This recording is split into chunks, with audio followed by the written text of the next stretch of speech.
And if you're NASCAR, if you work for NASCAR and you're listening to this podcast, don't be nervous.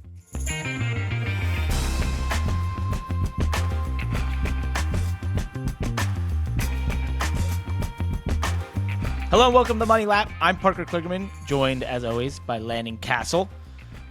Landon, this is our podcast about all motorsports, and I just have to put out there from the top, this may be our biggest episode yet, because this is not only the biggest week in motorsports, but there was a ton of stuff that happened in motorsports over the last weekend and week that we haven't been able to do a pod. So we have a lot to dive into. So for those listening, just sort of settle in and join us on this worldwide tour of all motorsports. I think it's the best way to explain it. I'm ready. Let's go. Love it. Love it. First and foremost, we start with the PR lap, right? Which is our way of shouting out some of the people out there that gave us reviews. And, of course, I have no reviews. So I'm going to ask producer Josh to give me some reviews, and we'll read that after I do our portion of the PR lap. But, as always, leave us a 5-star review. Get read on this podcast. I think I didn't see where we're at, but we're maybe almost at 50. We're trying to get to 100. It's a big deal if we can get to 100. So you just started the PR lap to read and totally reviews, mess it up, which is the purpose of the PR lap, and then you said, "Oh no, I have no reviews for the PR lap." Great prep work. That is incredible. We're off to an awesome start. What's next? I just said this is the biggest episode we're ever going to have, and we literally messed it up. That's off the top. The PR lap is putting on stickers in practice to put a lap up at the top of the board, and then it's like we just turned to the tire guy and we were like, "Where's the tires?" And you would have headsets on, you can't hear each other. He'd be just like mouthing it. "Where's the tires? I don't have the tires. We're doing a PR lap." Okay, so while the tire guy is running back to get tires, yes. How was your weekend in North Wilkesboro? Well, qualifying's just not been my thing, apparently, because this is exactly what happened to me at North Wilkesboro. We were super fast in practice in the truck. Was really excited about this race. We were, I think, 7th in practice, but showed up like we were possibly top 3 in the long run. Went out to qualify Saturday morning. Was really slow. And was basically having no points because we haven't finished one of the 4 races we've done this year. We had nothing to fall back on, and we fell out of the top 31 and did not make the race, which was like one of the worst moments ever. It's a very hollow and empty feeling in the world. It's awful. Been able to dissect it a little bit. I'll have more to dive into on that. I will say, I think for a lot of fans out there, like the immediate thought, and I think a lot of drivers do this, is blame the car, blame this sort of thing, that sort of thing. And I think for me, though, and I know you have this opinion a lot in sort of racing situations, we can only control what we can control, and that is, okay, well, how could I have been better, right? And so that's how I've taken it, in that I should be able to qualify a broomstick into a truck race. So really big miss for me. I've already gone to work on some things I think I can be better at in qualifying, and just some other stuff that you and I have talked about, and even going and running rental go-karts, which is not going to happen in this episode, but we should talk about how we as race car drivers use that because it is fascinating. But yeah, I think this is one of those moments as a race car driver or as just an athlete, right? Like golfers who have really, bad tee shots off the box and then they can't hit a golf ball. You've got to at times sort of look in the mirror and say, hey, what can I do better, right?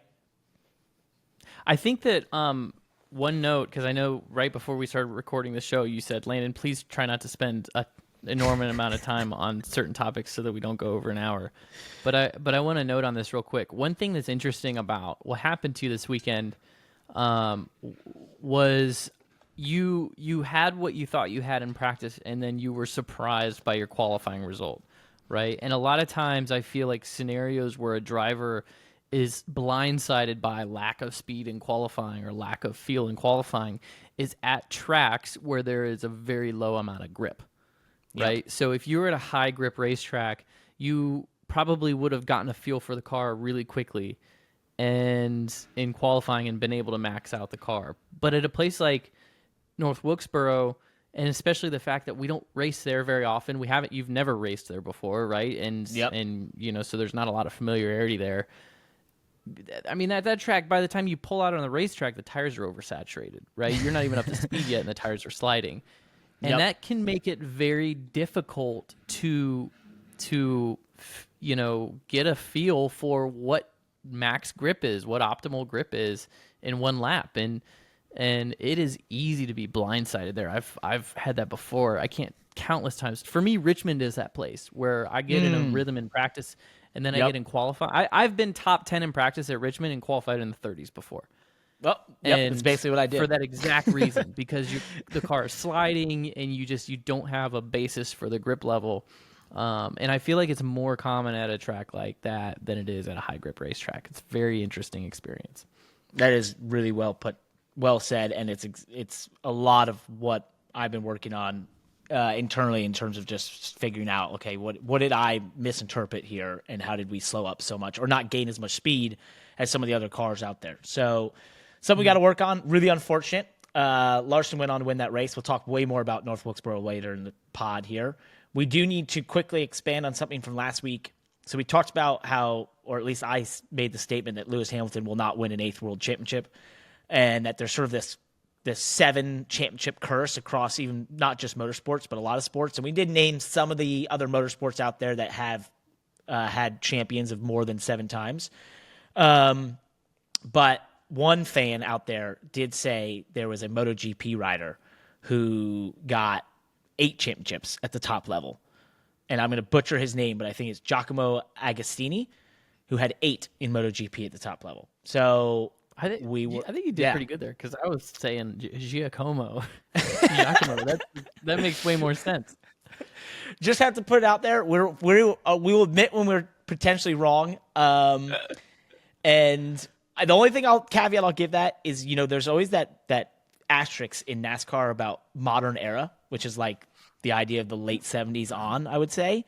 And his championships were in the 60s and 70s. So maybe we can caveat with modern era. I still think I'm oversimplifying. I still think the 7 championship thing is like this broader idea that to win 7 annual championships takes, how many attempts does it take to win a single championship, right? Does it take 1 attempt? Does it take 5 attempts? And so if you're trying to win 7, it's a function of, if it's 3 attempts per championship, then you have to be at it for 21 years. And 21 years is an entire career. And, so it's just, I think that it's maybe, I don't know, we should find some like statistic engineer at MIT that can tell us exactly why 7 seems to be like this global threshold for all sports titles. Yeah, I'm sure they have nothing better to do. They'll really help us. That'd be great. It's probably already been studied. I swear, I think it's a math already problem. Been studied. I guess a week's gone by, and I didn't really look it up, so maybe I didn't want to know that bad. But I think it has been studied. You're making it into a math problem, which makes it really unromantic, and now I'm sad. So thanks once again on the PR lap. You just made me sad. This weekend we were texting because, in my opinion, the single greatest time trial event in all of motorsports occurred at the Indianapolis Motor Speedway, which is qualifying for the Indianapolis 500. You have the drama of all the cars going on Saturday, the insanely fast speeds on the Friday, which they call Fast Fridays. They turn up the boost, and you start to see how fast everyone's going to go. Then they're all vying for speed on Saturday. You then have the bump cars and the Fast Six that go, or actually, the Fast Six that go on 12. Sunday, or the 12 that leads to the Fast Six, right? And then, the bump day drama on Sunday was just unbelievable. Rahal, Letterman, Landon struggling for speed. They have to just beat one other car, Stingray Robb, and they only had one of their cars beat them. So then it was Graham Rahal and Jack Harvey, both RLL cars, vying to be the 33rd car in the Indy 500. Jack Harvey gets it done on a rerun attempt in the last minute, gets in to the Indy 500 by a fraction of a second. I texted him afterwards. I said, dude, nerves of steel. The way he was so calm and just execute on that was incredible. I think the qualifying format is amazing because it's the perfect mix of speed, handling, pressure, drama. The Indy 500 qualifying, it's my favorite, one of my favorite motorsport events of the year. I love it. I can't remember if I said this on the pod a couple weeks ago, and this is now marked this as the second week in a row I talk about emotions on the pod. But there's two sporting events that'll make me emotional watching the final hours and final minutes, and it is the Masters, especially when Tiger Woods won in 2018, and the Indy 500. I feel like as a fan, I stand up in my living room and begin to fill my face with emotion in the final laps of every year of the Indy 500. It's such an amazing event.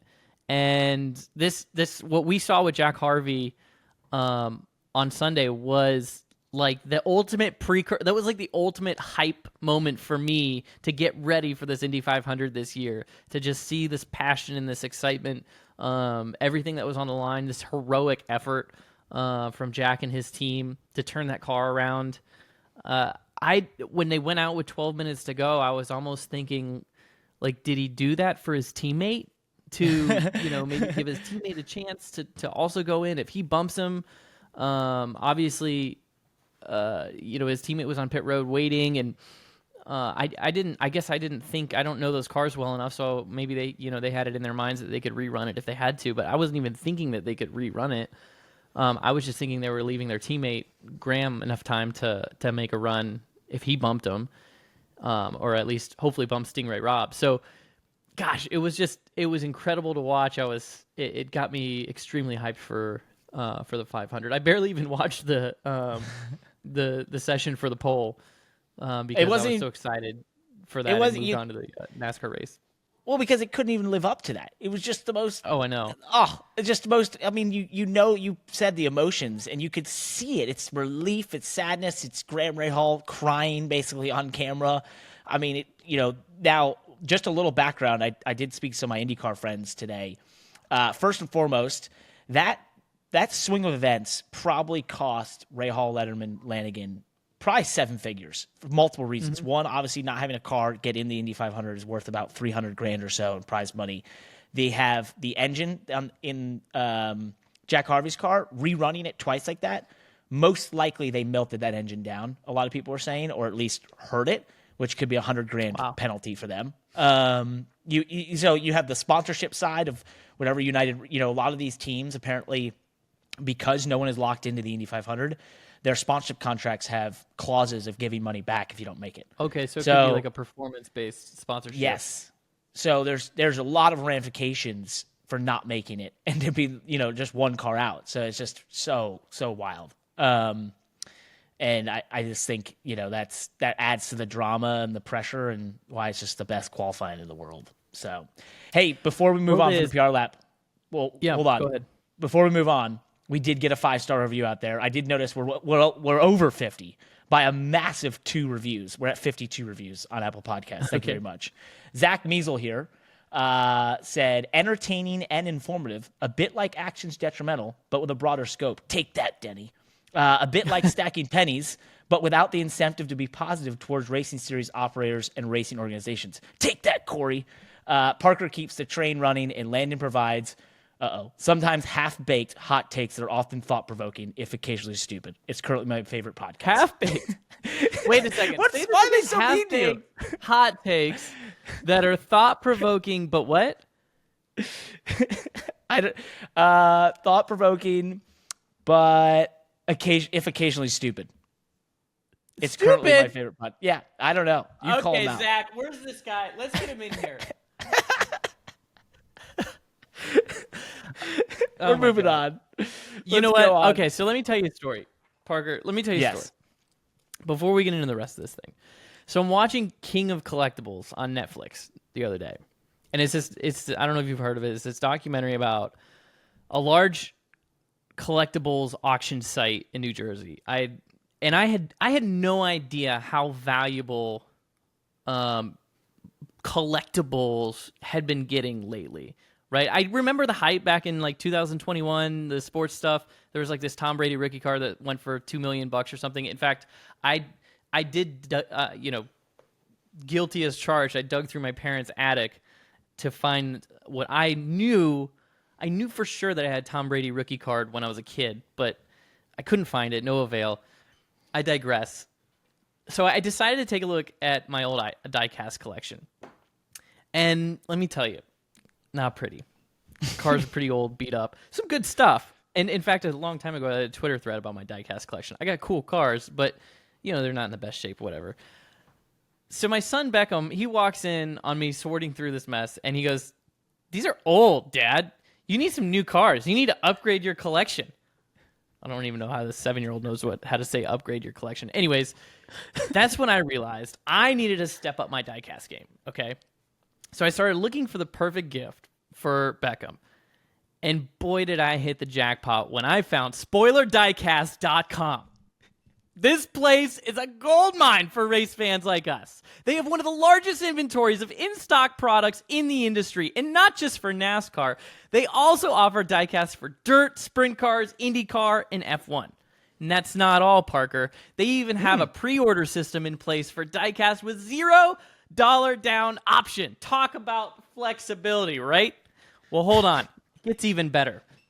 Now, they have a promo code moneylap, MONEYLAP, for free shipping and 5% off all orders. Now, 5% may not sound like a lot, but in the racing world, Parker, that's like getting a pole position. That's even better. That's like the split of the entire qualifying order of the Indy 500 is 5%. So 5% could get you from last to first. So if you're looking to upgrade your diecast collection or impress your racing-obsessed son who is judging you for your old race cars and can't appreciate the classics and wants the new stuff, and you want some sweet new gear, head over to SpoilerDiecast.com.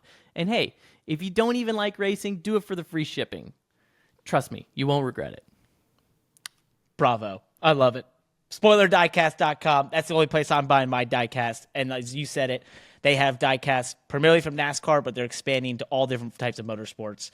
Go check it out at SpoilerDiecast.com. Love it. Let's go into the news. Lots to cover this week, as we said.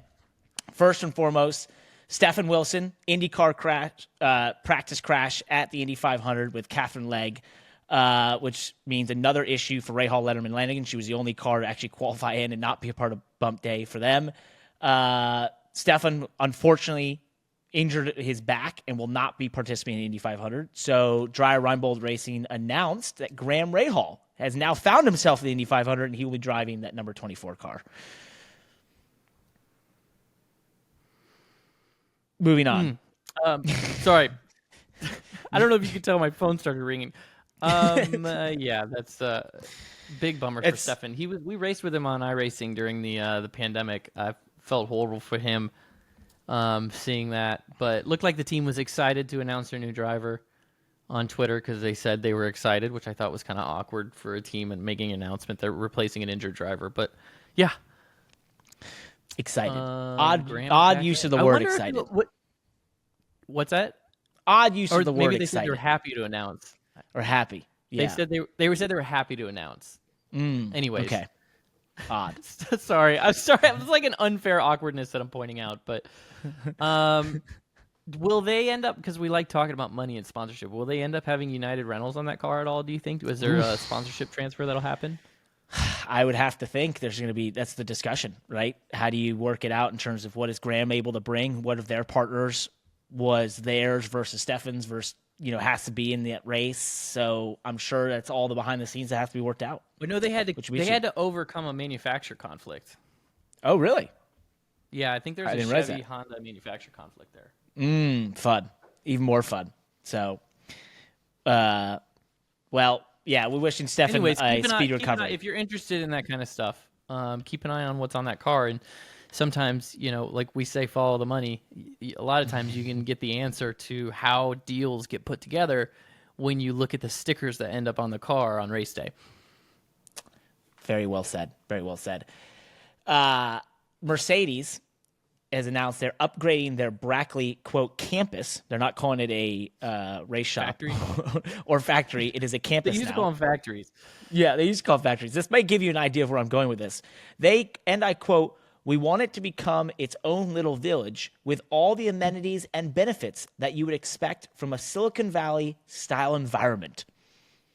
I just thought that was kind of fun that they're going to do this. That's really cool. When you were describing that, I was almost picturing, I know it's not an actual racetrack or like a sports venue, but I was picturing like a Wrigley Village or Or what do they have up in New England for the Patriots? They have their own like town that's around the stadium. Well, I haven't Kinda been to cool if that, you're but if you actually want to talk, developing a village that's almost like a destination. You could sell condos and a place to live to be able to say that you live near the Mercedes F1 factory. that is kind of wild. Well, no, not a factory, campus. Sorry, but the if you want to talk about that, I once went to the what was the team down in Texas? Oh my gosh, Dallas Cowboys. They have a city that they built, basically, literally a city. And I didn't even know I was staying there. We were going there for a Toyota event a couple years ago, and they're like Star City and all this stuff. And I wasn't paying much attention. We're at this hotel, and there's a lot of Dallas Cowboys stuff, but I just assumed, hey, I'm in Texas, near Dallas, must be fans. Not little did I know when I went up to my room and I look out over this area, there's a huge Dallas Cowboys star and a practice field, and I realized this was like their practice area, and it was a whole town/city that they had built just for the Dallas Cowboys. And that's when I knew they were really big. But anyway, Jeez. Yeah, nuts. More F1. Obviously the F1 race at Imola was canceled due to all the rain. No info so far on if it will be rescheduled or completely canceled. But I do love Imola, so I hope they find a way. And maybe it'll be like when we've seen races get put at the end of seasons, like when NASCAR raced at New Hampshire in the freezing cold many years ago. I think it would be really cold in Imola, from what I understand, being, I believe, in northern Italy. So they're going to have to figure that one out, but we'll see if they do add that race back. Big news in Formula One. Honda has decided once again to come back into Formula One as an engine supplier. They announced they are partnering with Aston Martin, I believe, for 2026. And before we go into this much deeper, I need to just quickly run through the history of them, because they have to be one of the most interesting manufacturers histories in Formula One in terms of the amount of times they've gone in and out, been successful, left, been unsuccessful, come back. It's kind of wild. So starting back in the 60s, 1964 to 1968, they were a factory team with American drivers. Then their second era was 1983 to 92, when they were an engine supplier to Williams, Lotus, and then, of course, famously McLaren when Senna was there, and finally Tyrrell. Then they left in 91. The third era for them, this is one that many of our people our age will remember, was the 2000 through 2008 era, the V10s, where they were with BAR, which was British American Racing for British American Tobacco, which was BAR Honda, and also Jordan for 2 of those years. BAR became eventually just Honda from 2005 to 2008, where Jenson Button came so close to running really well and started to turn that team around when they weren't that successful. But in 2008, the global financial crisis hits, right? They were running this Earth car. It was really weird scheming and such. They sold the team to Ross Brawn during the financial crisis for I can't remember, maybe it was $1 or something, whatever, just to keep the team going. And that's when they had the blown diffuser. And they won the championship, dominated, and Jenson Button became the 2009 champion in a Brawn GP, which was not a Honda. Eventually, Brawn becomes Mercedes, right? Which then goes on to become the juggernaut it is now. And then they re-entered Formula One with McLaren in 2015, where they had the horrible time at McLaren when there was no sponsors, and Fernando Alonso and them got into many arguments, and it was terrible. They left McLaren to go to Red Bull. They go on to win a championship, and then they took those motors and rebadged them other things. So they now decide they want to come back as a factory. Welcome back, Honda. The best thing I can add to that was in 2009, when Jenson Button was pretty much cleaning house, I actually went to Brawn GP, or what was it called back then? Brawn Racing? Brawn GP. Yeah. I actually went to their factory and got a pretty much full day tour of their factory. It was the coolest thing ever. Saw their It wasn't wind a tunnel, campus? saw their simulator. What's that? It wasn't a campus. No, it was more like it was definitely a campus. I mean, it was several buildings. It kind of was a little bit like a Hendrick Motorsports size. It was large. Yep. I would say it was similar to Hendrick Motorsports in size, or felt like, at least in my memory. This is over 10 years ago. But wait, you've been to Brackley then? Mm-hmm. That's the same one that Mercedes is upgrading. Oh, is it really? Yeah. It's the same. It's the same facility. Let me look at the pictures. You've been there. I've only been to one. I've only been to one F1 factory. I went to McLaren 3 years ago now, and it was a really cool experience. That was really cool. That building is really awesome. Cool. It was awesome. It was, that what I remember from that year in those cars was they didn't have any sponsors on them. They were like blank white cars with the neon accent. I love the neon accent. I'm all about every race. Yeah, set up the career. And it's like I don't want to. I guess you don't want to minimize the accomplishment of that organization that year, but a lot of people want to by just reducing it down to the diffuser or this awkward, this weird advantage that they had over the duration of the whole year. But isn't it funny how something like that, and you win that many races, and it pretty much sets up the careers of the people that were involved? I mean, look at Jenson Button after that. Yep. Look at Ross Brawn after that. Yep. That just goes to show you how important winning is. People don't remember that, they had a diffuser, an aero advantage or anything like that. They just remember they just remember who won all the races that year. It was a fascinating story. It will always be a fascinating story, but for Honda specifically, it's one of those, like, they put all the effort and funding behind that and didn't get the payoff. And it's just, to me, it's one of the wildest stories in motorsports in terms of the OEM being connected to something that was so successful, but also not connected and couldn't use it for the marketing advantage that they wanted.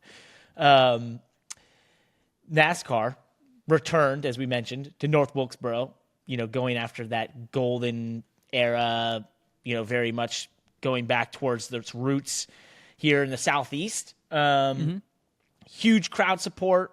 There was late model racing. Obviously, the truck race I was supposed to be in had a massive crowd, just ginormous for a truck race. And interestingly enough, Landon, we had a man on the ground in North Wilkesboro this weekend. That's right. Should we get him to give us just a max 60-second recap from producer Josh here on what you experienced at this bringing back North Wilkesboro, Josh? I'll try to keep it under 60 seconds, but it was phenomenal. I have to hand it to SMI. They killed it with the parking situation. The crowd's vibe was incredible. There were no super long lines. There was a one of my favorite things is behind the grandstands, there was a speakeasy, and you went inside, and I'm not even kidding you. It was this tiny, felt like a hole in the wall bar at the track, filled all of the vibes. And while the on-track product wasn't quite, and we'll get to that later, as exciting as everything else, I felt like it was, it was worth the visit out there, just getting that experience, getting to see it all, getting to see the track under the lights, and getting in there and out of there was way better than I think anyone ever expected it to be. I got texts from friends saying, wow, that was amazing. I never expected to get in and out that fast. And it was just an awesome time. I can't complain. Well said, Josh. Although I do know you were lying about one thing in which you said you received a text, because that's a lie. No one's phone was working. That's the one detriment of this whole experience I had being up there. It was awesome. The enthusiasm was great. Everything looked so cool. There was a huge crowd. As you mentioned, the parking was fine, which I was so surprised about. But my phone was useless. It was a brick, and everyone theirs was a brick. Yeah, it was a brick. I will say, though, if you went outside onto the grandstands, Parker, enjoying that fan Wi-Fi, it was actually it was pretty baller. I can't complain. That fan Wi-Fi, I could receive messages, but not texts. So, got it. Well, kudos to Marcus and the team. Thank you, Josh, for checking it out for us. I did not go, even though I was just down the road. Maybe I'll have to check it out next time. Yeah, we'll see if there is one. Just one thing that happened post-race from North Wilkesboro quickly. Bubba Wallace had some or I don't know what to call them, people who wanted to say some derogatory things towards him on his radio. And, I saw this, and obviously it's very disappointing to see that kind of treatment towards any athlete or whatever. But for me, the thing that I found interesting from my time at North Wilkesboro was on Friday, I was walking with Bubba around the track as all the drivers were checking it out, right? We were looking at all the sealer and all this stuff and the patches, and we were checking it out, and he and I walked around the whole track together. And every 3 feet, a fan was saying, "That's Bubba," and then asking him for a photo or being like, "Hey, I'm a big fan."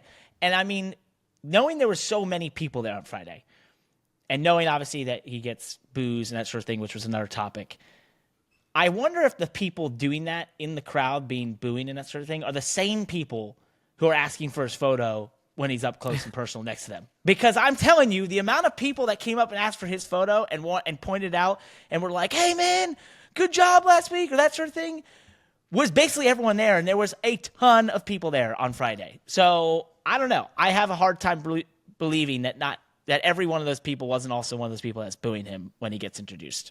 So for all of you that do go out both sides of your mouth, we're paying attention to you. That's all I'm saying. This is like is it like those people on Twitter that they say something crappy to you in a response, and all you have to do is reply to them and say something, and then they totally change their tune?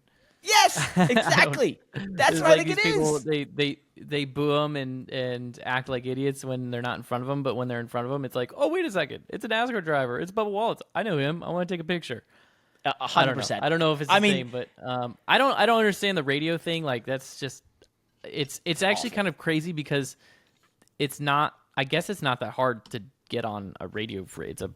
It's an open frequency, right? It's just a matter of getting the frequency. So I know NASCAR tries to keep that stuff under lock and key, but it's really not that hard. So it's happened before, maybe not like that to Bubba, but it has had, race fans or people have gotten themselves on the driver's frequencies before. Yeah, and I think this happened Dale Jr. a couple years ago, if I remember correctly. I believe it happened to him, and I think, a lot of people have said, and maybe Kyle Busch as well. I think that you look at a lot of racing series on digital radios at this point, right?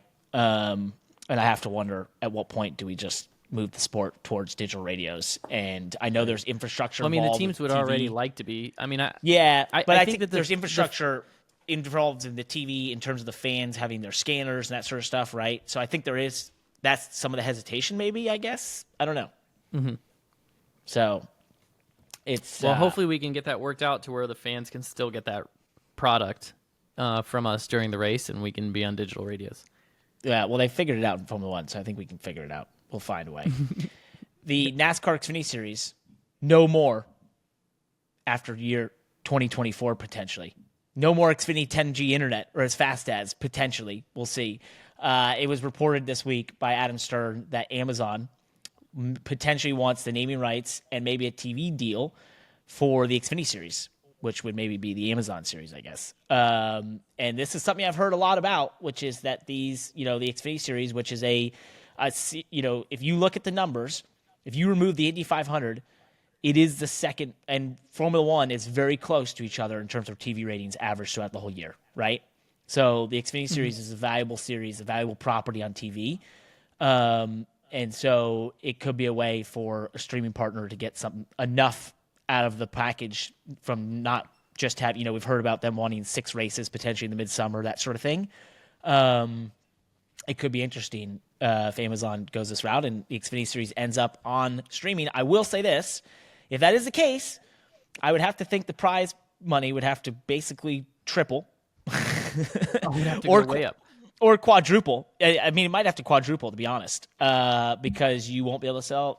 Selling a sponsor will be very hard when you can't have the exposure, I guess. I think that the prize money, I'm just ballparking, is somewhere around $1 million for just like an average Xfinity car. Yeah, for like 14. Maybe about $1 million. A championship winning Xfinity car might be $1.5 million, $1.6 million. A little higher. It's like $2 million maybe for a championship car. So 2.5. The budget of a championship Xfinity car is $6-7 million. Yeah. And a run-of-the-mill average Xfinity, 15th place Xfinity car, the budget might be $2 to $3 million. Yep. So, that prize money, like you said, is going to have to double or triple because the sponsorship value is going to go way down, at least initially, for a streaming service, if those eyeballs are so much less. It's sort of the same conundrum Motorsports was in through the cable era, right? Just 10 years ago, signing with cable companies as opposed to just being on network, right? And getting the exposure of network. The thing though for one of these series, whether it's Cup, Xfinity, or Trucks, that I would love to see happen is a model where the teams do get funded primarily from the league and from the deal, right? And where their sponsorship requirement to be able to run a team within a reasonable budget isn't 70% of their overall budget. That maybe the prize money can cover 80% of their budget. Because what could happen beyond that is, who knows, right? Maybe the driver personalities start to blossom. Maybe the team's personalities start to blossom, and you see better branding amongst the teams, and more bold investments and bold moves for competition amongst the teams when their money isn't, tied to corporate sponsorship. They can express themselves better, compete at a more authentic level, drivers and teams, if they know that the league is paying for it all. They can just go in and fight for their food, I guess. Yeah.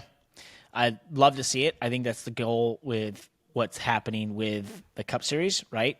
What I fear would be sad, and I have no background information on this, so please no one take this as gospel, but I'm just saying, if this were the eventuality, in that this is being done to get more money into the TV contract, right?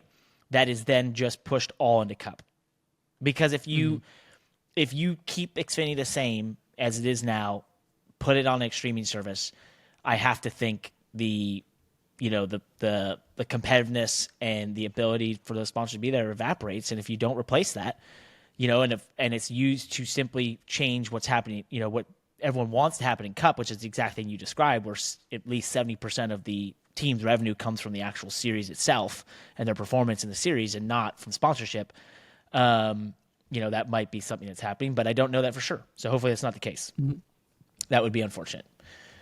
Speaking of new series and series sort of gone and come back, I thought this was fascinating recently. And as always, if you want to see more of the motorsport news each morning in your inbox, by the way, check out the MoneyLap newsletter, moneylap.com, 3 times a week, Monday mornings highlights, Tuesdays and Thursdays, everything else. But I thought this was fascinating. If you may remember the series called A1GP. Do you remember it? No. So you don't remember it. You don't remember it? What is A1GP? So A1GP came out, I want to say like 2006, 2007, and it was these V10, maybe they were even V12, I don't know, spec cars that were basically the idea of nationalities racing against each other. So you had a British car, American car. Scott Speed went over there and raced in it one time, some of the Red Bull guys.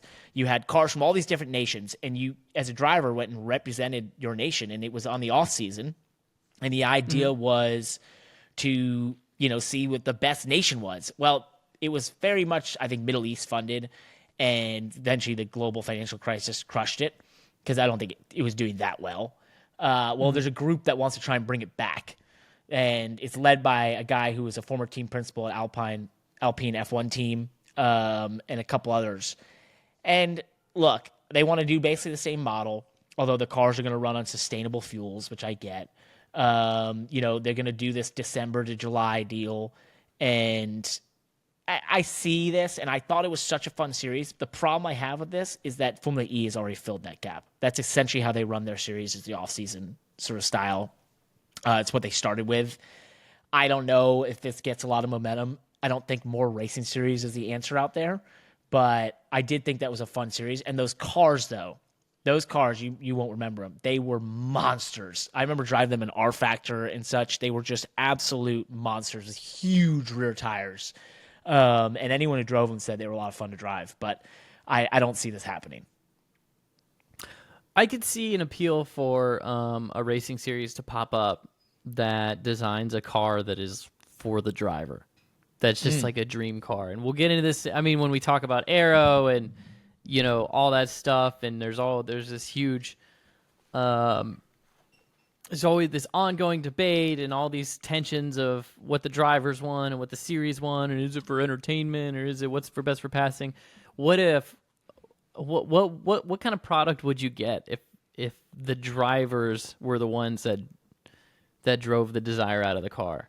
Probably you'd get a million different products because none of them would be happy. Everybody would argue it would cost a gazillion dollars. But actually, to dumb it down, I mean, take Kevin Harvick and Denny Hamlin's desires. What if they just listened to them? What if we just got 1,000 horsepower with no spoiler? What would we get? Would it be the coolest racing ever? I don't know. What would happen if you developed a racing series that was like every professional driver in the world was like, I want to drive that car? Where not a single driver ever got out of that car and was like, those things suck. It's too late. It's too slow. I don't like running wide open, or I don't like this, or I don't like that. Where it's like, it was just like everybody got out and you couldn't wipe the smile out of their face. What would happen? Would the most talented drivers in the world flock to that racing series? Would the money flock? Would the money come with them? Would the entertainment come with them? I think so. Are we making this the Money Lap Racing Series? The Money Lap Racing Series. Okay, so we need some Middle Eastern money. Yeah, we need about $100 million bucks. At least $100 million. Probably no That's more. so. I believe. Well, that's what they're seeking here for the new A1 GP. They're seeking $100 million. So I think we'll need at least $100 million, maybe $200 million. But guess what? Interest rates are pretty high. We can't pay you that much interest, but you'll have more fun with us. So don't think this is just a zero interest rate phenomena. We want to make this happen. Here's my pitch on that, exactly what you described. I always thought, to me, the most wild series in the world would be manual gearbox, 1,000 horsepower, and a mix of tracks. And no wings, no downforce. So exactly what you described, basically. That's a NASCAR stock car.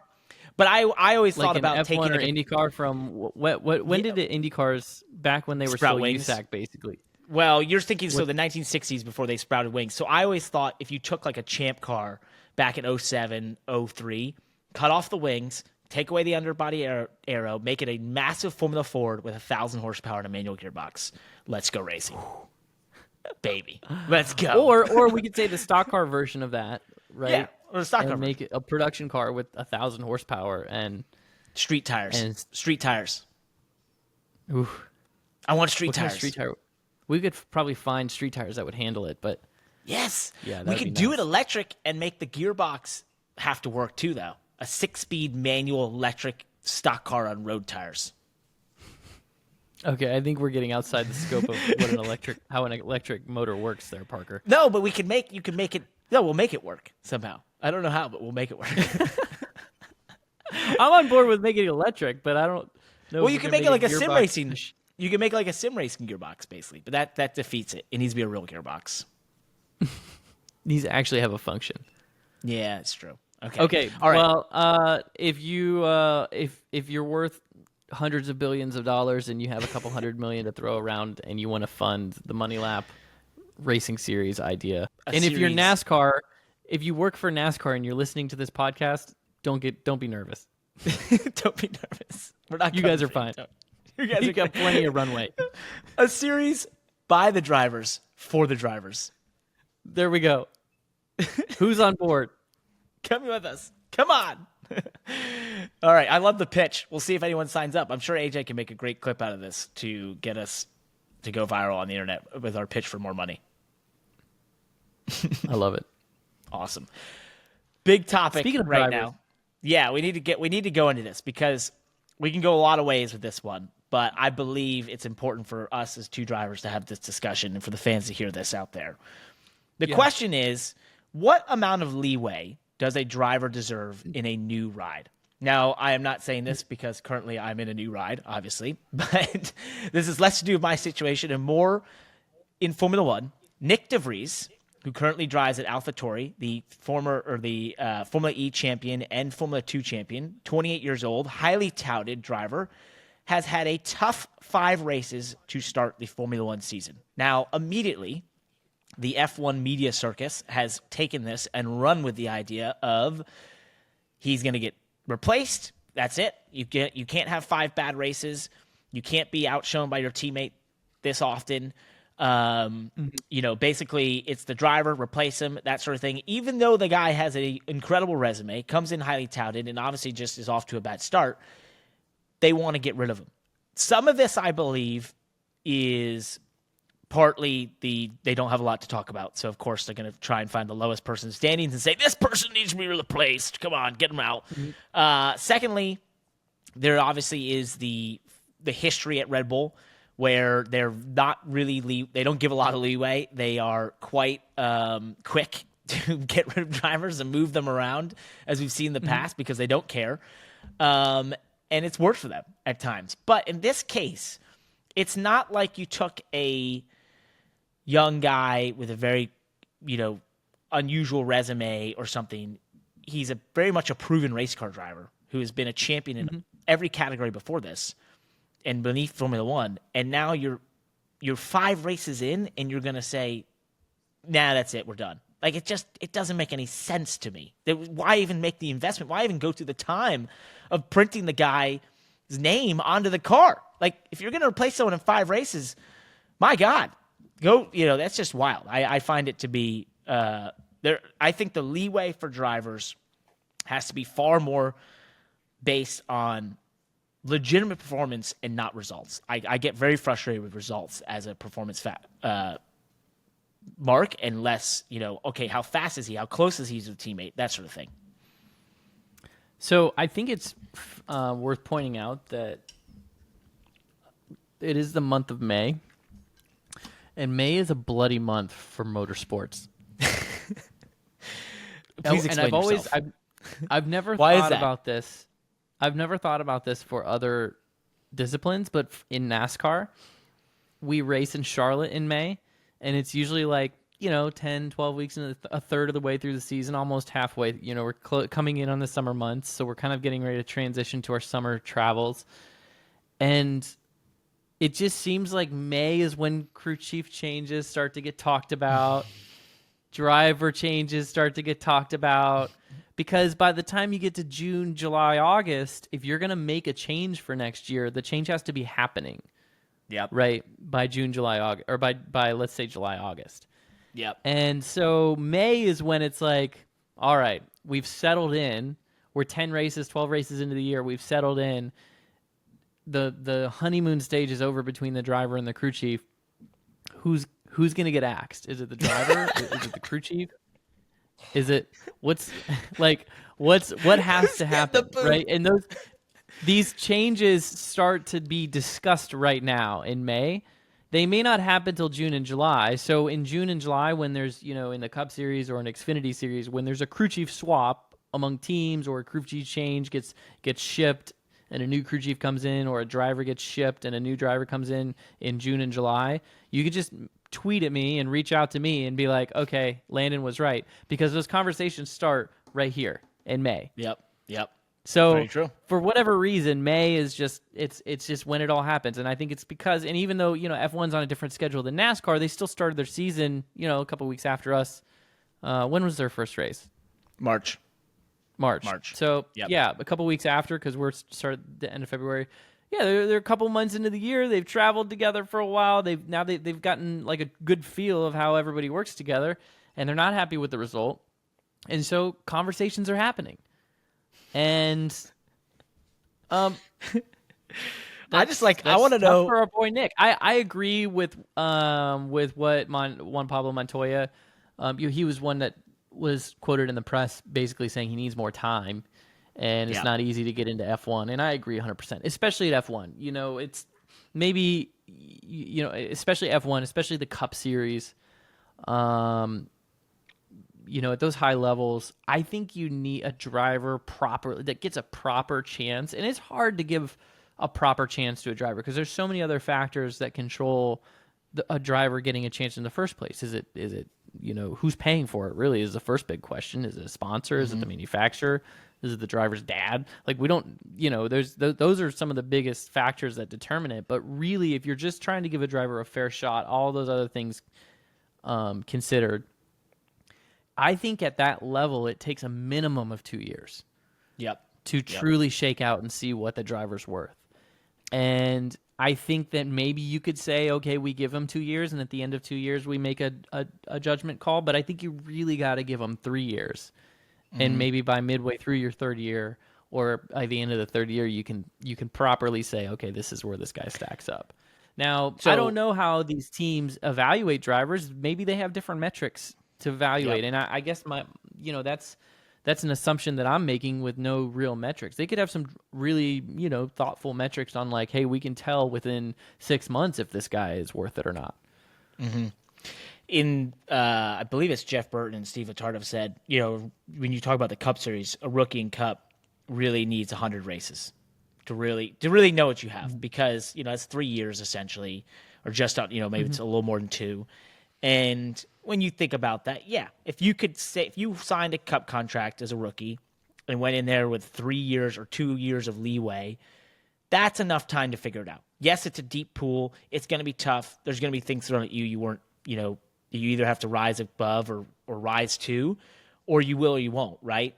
And that's why it's sort of like, hey, but after 100 races, you either have or you don't, right? And you've either figured this out and you figure out what you need to be doing and those sorts of things. And so I think it's the same, for Formula One. I think very much so, to your point, there is more time needed because, and they could have some metrics to show that he's lacking in a braking zone compared to Yuki or Tsunoda, or, he's, not carrying the same min speeds, whatever, right? I think the problem is, especially Formula One, it's all the external stuff. It's all the attention. It's the media. It's everything else that is actually probably one of the harder things to immediately deal with. Now, for someone like himself who's won championships in other series that are pretty high profile, I don't know if that really be, and I've seen him speak, and I don't think that would be a thing, but you never know. You never know what's on attention like that, or what attention he's getting from his home and all around his life. So I just think it's unfair to throw someone in that much of a pressure cooker and say 5 races in, no matter what the performance metrics say, and say, he's got it or he doesn't. Like I don't see it. So it'll be interesting to watch. But I like your May as reckoning time. I want to know what I know. You pointed out that it's this portion of the season and such, but it's like what is May? Is May the beginning of the discussion, or is May?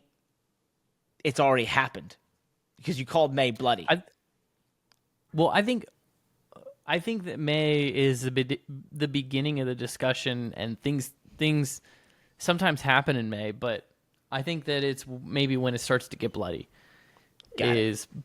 by Charlotte. By when we race in Charlotte is when real discussions are happening. And real rumors are happening. Cutthroat world.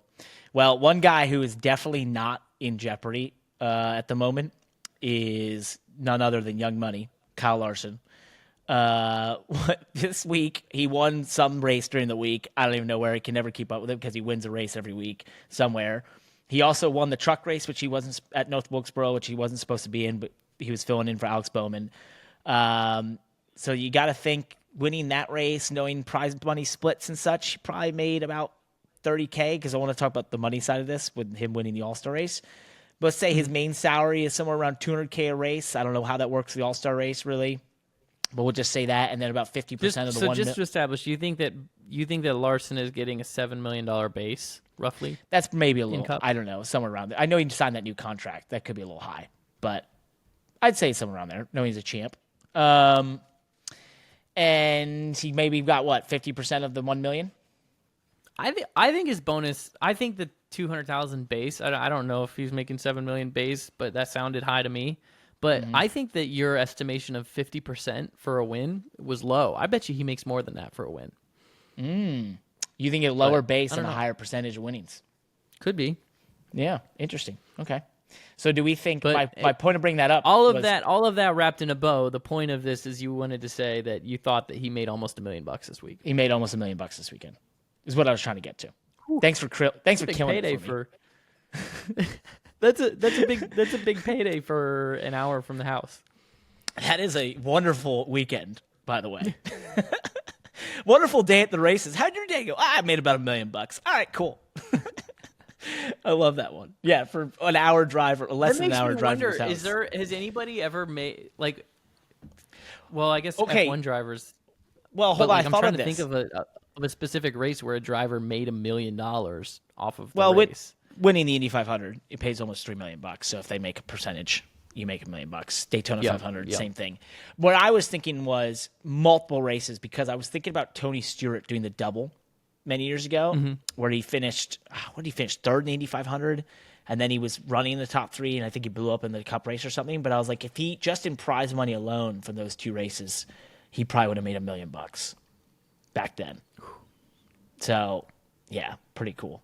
Those are good days. Hence, they're flying around in helicopters and private jets to do those sorts of things. With this guy's on fire. I saw this post around the internet. I just thought it was interesting. Is Kyle Larson the best race car driver alive right now in the world? That's a great question. I think that it's possible that he is. I think that he's doing the things that you would need to do if you wanted to prove that you are the best race car driver alive. That's and that is a race. good way to put it. And that is race different disciplines and winning in all of them. So, do you want to argue and say that he should run an IndyCar? I mean, he's going to, right? He's going to run the Indy 500, but sure. I mean, yeah, let's see him run an IndyCar. Best oval racer alive, undoubtedly, for sure. Would he be able to compete? I mean, this goes back to our versatility whole debate that lit the world on fire a couple weeks ago. Do I think he could hop in an IndyCar and run with Scott McLaughlin at Barber? I don't know. I mean, would he do better than Jimmy Johnson did? I don't know that either. Like, that's a tough one, right? But does he go to Indy and compete at a high level right now? The way he's driving, I think I don't see why he wouldn't. Right now. Here's the thing about Kyle, and this is why it's going to be fun and spectacular. And I didn't mean to turn this into a 2024 Indy 500 prediction. But the thing that's going to be spectacular about Kyle Larson at Indy next year is he is so courageous and he's so talented and he is so good at finding the limit and going fast. He's probably going to swap ends at least at some point next May. It's not, and if, that it's is when going in to be Indy. part of his journey. Yep. That's going to be part of his journey. And if he does early, like if he steps that thing into the fence, or if he swaps ends at one point in testing, I mean, I just hope that they built 2 good cars for him, because that'll only make him stronger. It'll only help him, because he is so close to the limit at all times. He's so good at that in all of these cars that he drives. Yep. And in an Indy car, if he doesn't wreck the thing, then it just tells me he drove it too far under the limit. Like, those cars are so edgy. Those guys that are good at it, it's because they've all done it. They've all wrecked them at some point. Yep. And because of that, they know how to find the limit, and they know how to be so close to it. And he has to be able to do that if he's going to win. I think he can, because that's how he drives. That's how he I drives think everything. he can win. I think he can win. I think it's entirely dependent on where Arrow McLaren is next year. Like, obviously not having a year like Rahal and Landon had this year. But if they're somewhat competitive, especially like they are right now, I believe he's absolutely going to run in the top 10, like we saw Kurt Busch do back in 2014. Kurt also had that big hit, and I think that was a big part of his journey. I also think the second year, because he did 2 years, I think that takes some pressure off the first year. If he runs decent the first year, I absolutely think if the cars are there, he contends for the win in the second year. No doubt in my mind. And I want to know this just theoretically, and we'll move on. Him versus Max Verstappen. How could it be done? Where would you do it? Quick. How do you determine? Give me it in 10 seconds. Him versus Max. I don't know. You got to put him through a couple different disciplines, but let's let the listeners tell us. I don't know. They tell us. How would you compare? Yeah. I mean, okay, so we previously had a debate of, versatile drivers, whatever, but the debate you guys all really wanted was to just figure out who the best driver is. So how do we determine who the best driver is? I think it's impossible. I mean, we just said, is he the best driver alive? And I said yes. But how do you even determine that? How do you determine that Kyle Larson is better than Max Verstappen? I think Max would have a really tough time jumping into all the other stuff, right? And I think if it was... He wouldn't have a hard time in an Indy car? Are you kidding me? No, I think IndyCar wouldn't be. Yeah, you're right. Maybe it'd be something like that. I just think road course-wise versus oval, you'd have to have some mix because they're both specialists in each. But I think they'd both be good. I think Max has run oval racing and iRacing, right? And he's probably very good. Maybe Max would be a sleeper because he's done oval racing on iRacing. Kyle will have to go to work on his road course for stuff. it than we give him credit for. He's damn good, but I think he'd have to specialize a little bit and go run, instead of running wing sprint cars one week, he'd have to go run some SCCA or something. I don't know. Yep. You know what they won't be running? What's that? That is the current NASCAR Cup car at short tracks. Because the question is right now, is it broken? It's not a compelling product. It's not a compelling product. Horrible. Yeah. It's awful. And I know everyone's talked good about... everywhere else. Yeah, and everyone's talked about the issues, right? And we can talk about ad nauseum about the issues. The fact is, it's bad. And the other day, all you have to do is look at the truck race, a traditional stock car designed car at North Wilkesboro, putting on a fairly entertaining race, fairly entertaining to watch them move around and that sort of thing. And you fast forward to the Cup race, it's what we've seen now of these cars continually at short tracks. Too much grip, just locked in. They're not compelling to watch on these tracks. They don't have movement. Yeah, too high a min speed, too much aero. It's all wrong. All wrong. Yeah, I don't know. I mean, I think that it's the biggest thing that stands out to me, other than the profile of the tire difference, because it's such a low profile tire, makes it edgy, where it's got a lot of grip until it doesn't. So it just puts you in a box in terms of the line you can run and the load that you can put on that tire. Is just the underbody aero, and they've taken downforce away from the cars.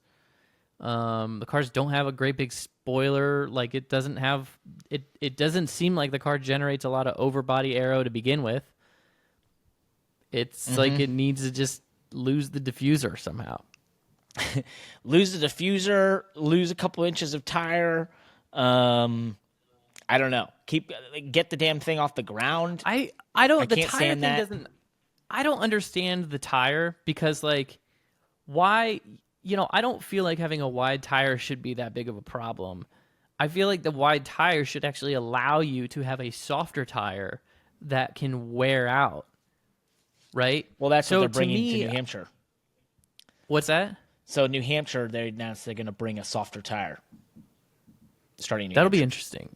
Yeah. Because I don't, I would love to, I should call, some of my friends at Goodyear and kind of understand what's going on there. I feel like the tire has some weak point in the construction where they can't make the tire soft enough, right? We had all those tire failures last year, the left rear tire failures all the time. If the pressures are too low, if they're too hard in the left rear bump stop, then they'd have tire failures. So I wonder if, Goodyear's response to that is to stiffen up the tire, which, typically when Goodyear does something like that, it just ends up with a stiff, or, they can't get the tire compound soft enough to be grippy like we want and to have tire fall off like we want. Where when we have a wide tire, I would think that they should allow us to have a soft tire compound that can lay rubber on the track, that can, shed rubber from the tire and build, generate this tire degradation that we always talk about that we like. But if they're limited by this low profile that gets damaged easily at low pressures, is that limiting them from creating a soft tire to do the whole thing that having a wide tire should allow you to do in the first place? Yeah. Right? They tried the no diffuser package at the Martinsville test. That didn't work. There was basically no change. They've obviously cut all the downforce down to the lowest level a Cup cars had since the 90s. None of it works. So, it has to be the tire. This is the last bit. This is the last variable. There's nothing else to change. There's that and horsepower. Put 1,000 horsepower and change the tire. Touches the earth. Yeah, it's where the rubber meets the road. Quote, pardon the pun, but it's Yep. it's legitimately what the situation is. You got to change the tire. It's the only thing to fix it. And I gave you some homework, by the way, that I hope you did, and that was to watch the Supercars race this weekend from Tasmania, because they had 3 races. It's the super sprint style, and they recently launched, as we've talked about on here, their Gen 3 car, which is their next-gen car. And to me, watching those cars and those races, it feels like what we were promised with the next-gen car. And I know NASCAR had interactions with supercars and how they build their car. I know this car we have is supposed to be related to that supercar in some respects, taking the best bits of it and saying, okay, they run a stock car essentially. But when I watched their car and I watched the former Gen 2 car, it looks very similar. Now, the designs are very different. It's a far more spec car. They obviously have the engine situation we talked about, which is essentially spec between the Chevy and the Ford. But you watch it, they don't have aero issues. The cars are soft. They're set up. You can see them moving around and having visible differences in the way they're being driven and run over curbs, and they can run so closely together. How did we get it wrong? Where has this gone wrong? Is it, I know that supercar teams are basically, and this is not putting down in any way, just Australia is a far smaller country, are very much, similar to Xfinity teams in terms of their size, their resources, the budget levels, that sort of thing.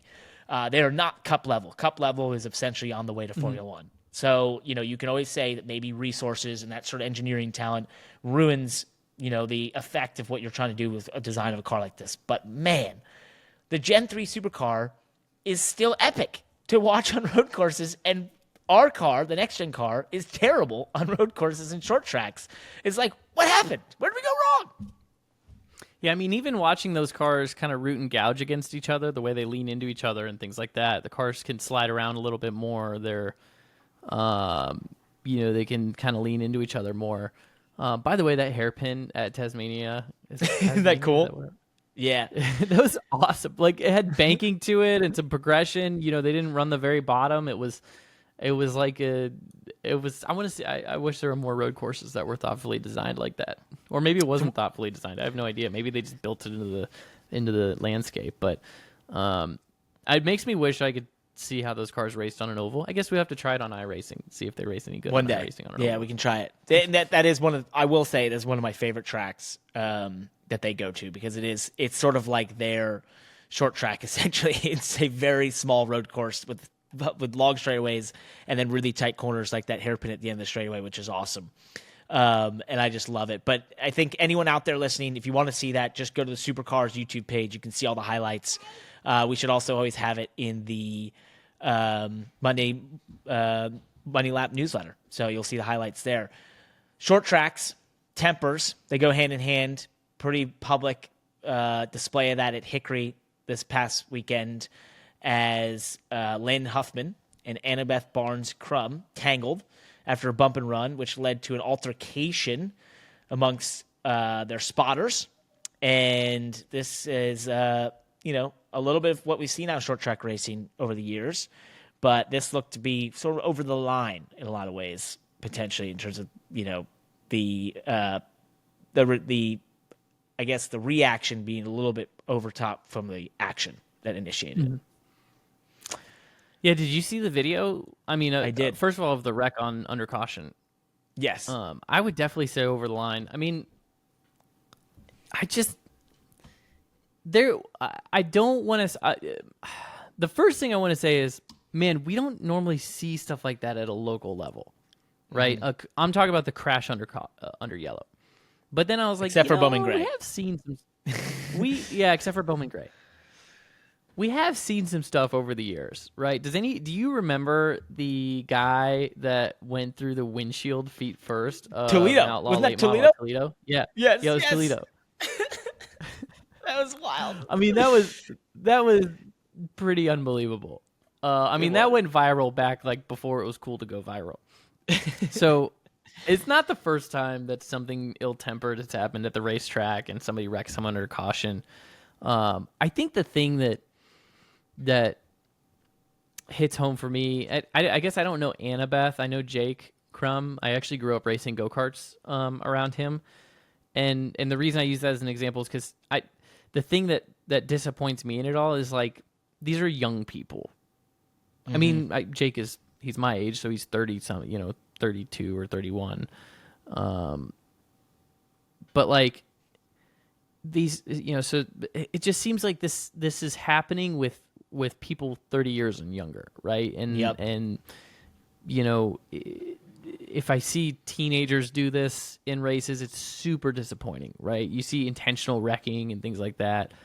I mean, what she did was not just, it was a total disregard for her own car, right? We can talk about the safety of other drivers and all this other stuff. It's just like, it shows you that she doesn't even respect her own equipment, right? Let alone trying to wreck another driver that she's mad at. We can talk about why she wrecked or, whose fault it was or whatever, but it's just like she didn't even wreck her own equipment, or she didn't even respect her own equipment.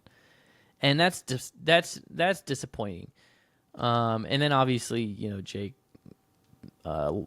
supposedly assaulting Robert Huffman on the spotter stand, which is just ridiculous. I mean, you're gonna like punch out the guy that's spotting for the guy that makes no sense. I've never understood that. I've never understood spotters fighting. It's like, what control do they have? None. My favorite ones, though, and a lot of times, actually, it's the professional spotters that handle this the best because, they're professionals and they also, they know that they never know, what driver they might have to spot for next. Or my favorite way of spotters handling those scenarios is when they actually just blame their own driver and they're like, I wasn't I didn't know, or the spotter, I don't hold the wheel. And a lot of the spotters on the NASCAR stand, they all know each other, and generally I think they're they get along pretty well. So when their drivers wreck each other, I've been on the spotter stand and watched this stuff happen, and they look at each other and give each other that face of just like, like, sorry, man, sorry. Like, what am I supposed to do about it? I'm holding the radio, not a steering wheel. I understand it could maybe be a little more emotionally charged at a local level. Jake and Annabeth, it sounds like they're husband and wife, and maybe they work on their car, and they might be a little. The emotional. I'm not gonna discount the fact that the emotion profile there could be a little bit different, but wait a second. It is tacky. It is very tacky. And it doesn't look good. It's bad. Like, that's not how we should be handling things.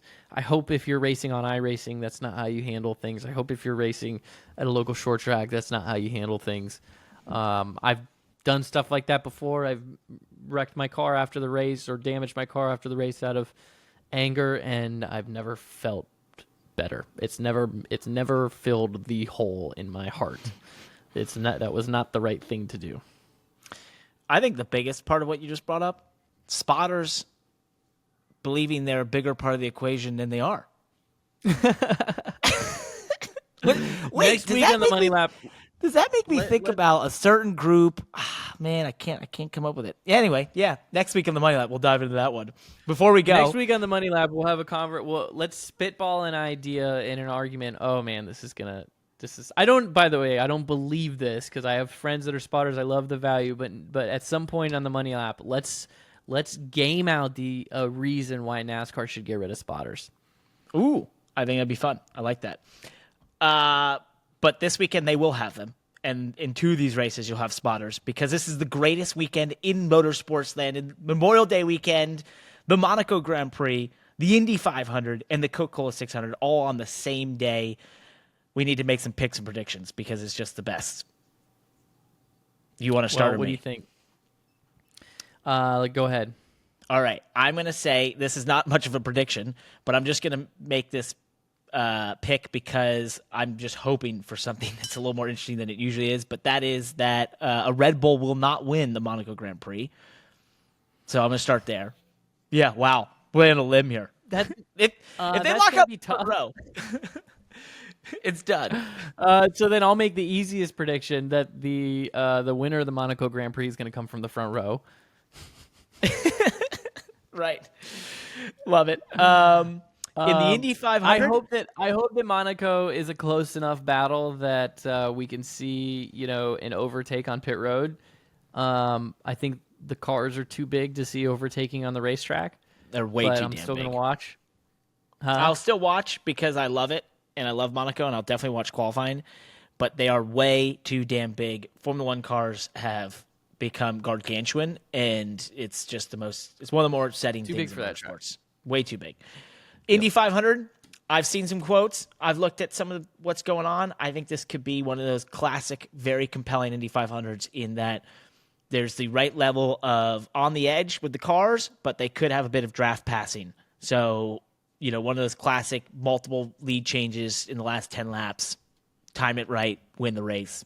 Can't wait for that. Probably, in my opinion, the greatest race in the entire world, not just the greatest spectacle. And winner-wise, I don't know if I have a winner. Do you have a winner? I can't pick a driver, but I think the winner will be a Ganassi car. I think they got the field covered. And my heart and soul is going to be cheering with everything I have for Connor Daly. Love to see Connor do well. I'm going to say I'd love to see Jack Harvey do well from 33rd on the grid. Yeah. And it's a heroic way to get in. Maybe their lack of speed means he's going to drive good in traffic. Maybe he'll just blast through the field. They got all that downforce in it. You know what? I'm going to pick a winner. Colton Herta. He wins the Indy 500. How about that? And last but not least, the Coca-Cola 600. It was exciting last year. For all the reasons we described the next-gen car being a dud on short tracks and road courses, it is the exact opposite mile and a halves. This could once again be one of the more compelling 600-mile races that's ever been run in the history of motorsports. We'll see. It'll be a good one. Hard not to go with the Hendrick driver. Hard not to go with Larson right now. But I feel like William Byron has found himself in these situations and taken advantage of them several times this year. So I feel like you could see a William Byron, Kyle Larson, Ross Chastain, top three racing for the win type situation. But I don't know about Ross. I think Ross, as long as he has just remained mentally sharp and strong and not let this stuff get to him over the last couple weeks, as long as that doesn't slow him down, then he'll be a factor. I think a guy who's starting to show a bit of pace and could be interesting because the Coca-Cola 600 has a history of this. Ty Gibbs finds himself winning his first race. We'll see. Really? Could be. Yeah, I don't know. Just thought of it right here on the spot. So we'll see where we'll go with that. I'll probably look like I an thought idiot. you were going to say Martin Truex because I was going to say MTJ, but I decided when Martin Truex has pace, he's deadly. Yes, he is. He's on it. Right? Yep. When he's fast, everyone watch out because he's on it. But I just think the Coca-Cola 600 has a lot of, or it seems to have a history of first-time winners. Before we go, I did put a poll out on Twitter before we recorded this, asking if you could only watch one race of the three on Sunday, which would you watch? And I also put an option that was all three or die. Monaco Grand Prix got 1.7% of the votes. The Indy 500 got 32.3%. The Coke 600 got 44.5%. And all three or die, 21.5%. Maybe that's more of a mark of my followers. Which one I vote? Yeah. Indy 500. I voted all three or die. The Indy 500 to me is one of the most compelling motorsport products in the world. But I'm a pretty all three or die guy. If you listen to this podcast, please watch all three. We're trying to make everyone – we like it, people that like all motorsports. And last year, only a fraction of the 16.5 million watched all three. So if you're one of those people that watches all three, you're in a cool club and you're with us. So look forward to it. I'll also be racing in the Xfinity race on Saturday and hopefully enjoying many adult beverages in celebration and watching all these races. All right. That's the Money Lap. Peace. Hey, before you go, please like and subscribe to this YouTube channel. Also, click the bell icon below to be alerted to our latest videos. We also request that you let us know every single thing that we did wrong in this video or prior ones in the comment section below. We might just go through and answer them, or you'll make it to the next episode of the podcast or our next video. Also, subscribe on your favorite listening platform to be able to listen to this podcast on the go. And subscribe to our newsletter at themoneylap.com to get the best 5 minutes in motorsports delivered directly to your email inbox every Tuesday and Thursday. Thanks for watching. Move it. No, of course not. No, you're completely to the left. Where do you? Did you put a filter on again? Are you tan? Is this a real tan or a fake tan? It should be the same. It should be the same as I had last week. This feels like a fake tan. It's a fake tan, but it's the same as I had last week. Oh, it's the same fake tan.